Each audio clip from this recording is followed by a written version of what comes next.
कि शहादत को नमन।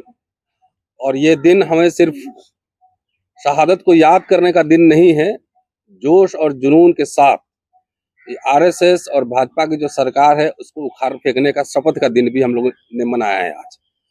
ये शपथ दिलाया है लोगों को, और आप लोगों के माध्यम से जितने साथी सुन रहे हैं उनको ये शपथ लेना है कि 10 साल में अगर बीजेपी सरकार ने schedule caste, schedule tribe, minorities, OBC तमाम ऐसे लोग या जो और पिछड़े वर्ग के लोग हैं उनके हित में कोई काम हुआ है तो पहले 10 साल को आप याद करिए कि 2 करोड़ नौकरी मिली क्या? नहीं मिली। 15 लाख मिले क्या? नहीं मिले। महिला सुरक्षित हुई क्या? नहीं सुरक्षित हुई। डीजल पेट्रोल के दाम कम हुए क्या? नहीं हुए। किसान खुशहाल हुए क्या? नहीं हुए। किसानों की आमदनी दुगुनी हुई क्या? नहीं हुई। उल्टे किसानों पर पैलेट गन से गोलियां चलाई जा रही हैं और कील ठोके जा रहे हैं। तो आज शहीदी दिवस के अवसर पर हम लोगों ने शपथ लिया है और शपथ दिलाया है। कई कार्यक्रम में था कि जो कार्यक्रम चल रहा है, अभी देश में चुनाव होने वाले हैं, चुनावी मोड में जा चुका है। और एक बात याद दिला दूं कि 2012 में अमित शाह तड़ीपार थे और उन्होंने चुनाव आयोग से उन्होंने परमिशन मांगी थी कि हमको जो है चुनाव लड़ने के लिए जाने की अनुमति दिया जाए गुजरात। वो जाके चुनाव वहां लड़े, इलेक्शन कमीशन ने परमिशन दी, क्योंकि हम सब जानते हैं कि इस समय चुनाव आयोग जो है ना पूरा पावर सीज कर लेता है हर एडमिनिस्ट्रेटिव बॉडी का। डीजी बदल सकता है, सेक्रेटरी बदल सकता है। सवाल यह है कि उनकी नजर ईडी पे क्यों नहीं पड़ रही और सीबीआई पे क्यों नहीं पड़ रही, उनके अधिकारी क्यों नहीं बदले जा रहे हैं? तो मिला जुला के पूरी चुनावी प्रक्रिया को हैक कर लिया गया है। और इसलिए इस अवसर पे हम लोगों ने, छात्रों ने, शिक्षकों ने, प्रोफेशनल्स हैं, सोशल एक्टिविस्ट हैं, सब लोगों ने शपथ लिया है कि अपने बीजेपी या उनके सहयोगियों की ओर से, उनके अपने पिताजी भी खड़े हों, नाते रिश्तेदार खड़े हों, मामा फूफा खड़े हों, चाहे जात के लोग खड़े हों, धर्म के लोग खड़े हों, उनके झांसे में न आइएगा। नेता तो माला माल हो जाएगा।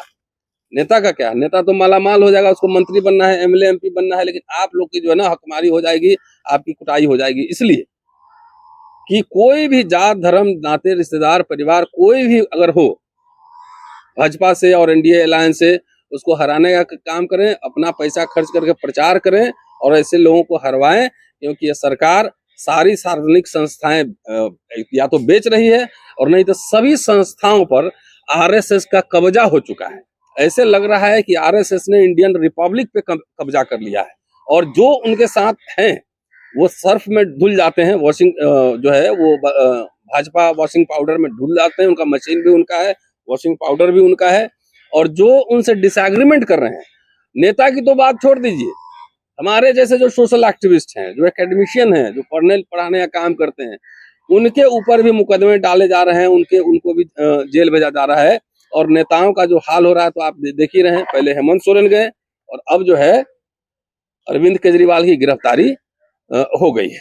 और जिस तरीके से चुनाव के दरमियान, सुना है प्रधानमंत्री जी भूटान भी गए, उस पर बोलेंगे हमारे साथी प्रबल जी, कि जिस तरीके से चुनाव के दरमियान किसी आम आदमी की गिरफ्तारी नहीं हुई, सिटिंग चीफ मिनिस्टर की गिरफ्तारी हो रही है। और ये भी पता लगाना जरूरी है कि भाई जो मुखबिर था वहां पे, अप्रूवर था, उसने इलेक्टोरल बॉन्ड के थ्रू कितना पैसा दिया है सब लोग जान गए हैं, उन्होंने पैसे दिए हैं। तो ये पूरे मनमानी तानाशाही पे आ गई है। बाबा साहब का संविधान, बाबा साहब के सामने ही हम लोग शपथ ले रहे हैं कि हमारे घर का, हमारा पिताजी तो मेरे है नहीं, लेकिन भाई भी बीजेपी से लड़ेगा तो उसके खिलाफ कैंपेन करने मैं जाऊंगा। ये वो शपथ सबको लेना है, क्योंकि 10 सालों में हम लोगों ने देखा है इनका ओरिजिनल रूप। और 15वें साल में आएंगे तो 2025 में आरएसएस का पूरा जो है पूरा 100 वर्ष पूरे हो रहे हैं। वो हिंदू राष्ट्र नहीं होगा, मनु राष्ट्र होगा। सबसे ज्यादा उसमें कुटाई जो है ना दलितों की, आदिवासियों की, पिछड़ों की होने वाली है। इसलिए अपने हक हकूक, आने वाली पीढ़ी का भविष्य, उसकी सुरक्षा, मान स्वाभिमान को बचाना चाहते हैं, उनके अधिकार को बचाना चाहते हैं। तो जितने साथी सुन रहे हैं इसको ध्यान से सुने और घर में शपथ लें कि जितने रिश्तेदार हो, नाते हो, कोई भी हो, अगर आता है चुनाव में तो उसको हम लोग भगत सिंह, सुखदेव, राजगुरु को याद करते हुए, बाबा साहब को याद करते हुए उसको हराने का काम हम लोग करेंगे। बाबा साहब ने जो संविधान बनाया है उसका पहला ही शब्द है हम भारत के लोग। और वो जानते थे, उन्होंने लिखा है किसी संविधान का इस्तेमाल करके कोई ना कोई तानाशाह देश के हुकूमत में बैठ जाएगा। वही हुआ। इसलिए उन्होंने हम भारत के लोग इसलिए लिखा था कि ऐसे जब आएंगे तानाशाह आपके यहाँ पर, आपके पूरे डेमोक्रेटिक इंस्टीट्यूशन को खत्म करेंगे, तो हम भारत के लोग अपने अपने वोट का इस्तेमाल करो और इसके खिलाफ प्रचार करो। अब मशीन और डब्बा का जो हेरा फेरी है उसका तो मुखालफत चलते रहेगा, लेकिन इतना बल्क में वोट करो एक जगह, उसके खिलाफ जो भी जीतने वाला कैंडिडेट हो, इतना ज्यादा वोट करो कि उसका डब्बा भी फेल हो जाए। शुक्रिया। विशाल स्टूडेंट